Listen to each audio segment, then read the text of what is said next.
Mesdames et messieurs, bonjour et bienvenue. Vous êtes bel et bien sur notre chaîne YouTube et vous avez raison d'y être. Alors, avant de commencer, abonnez-vous à la chaîne et activez aussi la cloche de notification pour ne plus rien manquer. Partagez également la vidéo avec vos proches si vous la trouvez intéressante. On commence. Richard Okenwa, frère aîné du mari d'Ozinachi, Peter Nwachukwu, dit à BBC qu'il n'a pas vu ni parlé à son frère depuis 20 ans. Il ajoute que le vrai nom de Peter Nwachukwu, le mari d'Ozinachi, est Peter Eshijoku Okenwa. Et que ce sont les enfants qui lui ont donné l'information en voyant les images dans les médias. La femme de Richard dit qu'elle a vu Peter une seule fois, le jour de son mariage.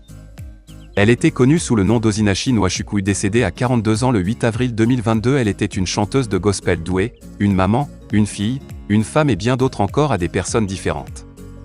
Elle a été victime de violences conjugales. Elle est restée avec un mari violent pour des raisons qu'elle connaît mieux. Elle a prié. Elle a probablement jeûné. Elle a dit aux gens, il va changer. Probablement aussi inquiet de laisser ses 4 enfants. Aujourd'hui elle n'est plus. Les enfants sont marqués à vie. Tellement triste. Dites non à la violence conjugale. Victime de violence conjugale, sachez que vous avez toujours des options.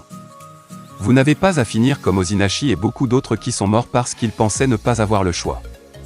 Tu mérites d'être aimé et respecté. Se faire maltraiter par un partenaire n'est pas normal. C'est peut-être commun, malheureusement, mais ce n'est pas normal. Personne n'a le droit de vous faire sentir moindre de toute façon ou de vous enlever votre but à cause de ses propres insécurités. Faites de votre sécurité une priorité. Laissez les gens parler s'ils veulent. La société fera ce qu'elle veut et restera quand même quand on parle de vous au passé. Pour ceux qui entourent les victimes de violences conjugales, soutenez les victimes. Ne leur faites pas sentir comme des échecs s'ils décident de partir pour leur sécurité. Donnez-leur du pouvoir. Encouragez-les. Soyez leur voix. Pour tout le monde, traite les autres comme tu veux être traité.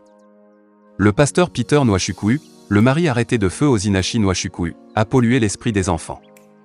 Il leur a dit que battre les femmes était une bonne chose.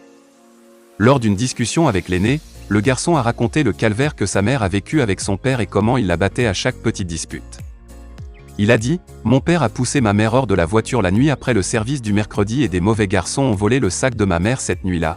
Comment ma mère est rentrée à la maison cette nuit-là, nous ne pouvons à le dire parce que le père l'a laissé. Les gens ont jeté ma mère dans 2 voitures en montrant les voitures à l'extérieur, mais mon père dit parfois à ma mère de prendre le vélo pendant que nous allons dans la voiture. Même lorsque nous revenons de l'église, ma mère se tient sous le soleil, nous passons devant elle et lui faisons signe. » Selon le fils de la défunte, la dispute aurait éclaté lorsque la chanteuse serait tombée sur un album photo de mariage de son époux et une autre femme. Peter Nwachukwu aurait caché à son épouse qu'il avait été marié par le passé à une autre femme fidèle de leur église et a eu un fils avec cette dernière. Mon père nous a dit que battre les femmes était une bonne chose. Ma mère s'est toujours tue pour mon père et elle a toujours pardonné, maintenant elle est morte. Mais nous sommes heureux que papa ait été arrêté parce qu'il nous criait dessus et nous battait aussi. Selon des sources très bien introduites sous couvert d'anonymat, le morguier aurait retrouvé des cicatrices sur le cadavre de Ozinachi Nwachukwu. Nous vous confirmons cette information dans nos prochaines informations. À très bientôt pour la suite.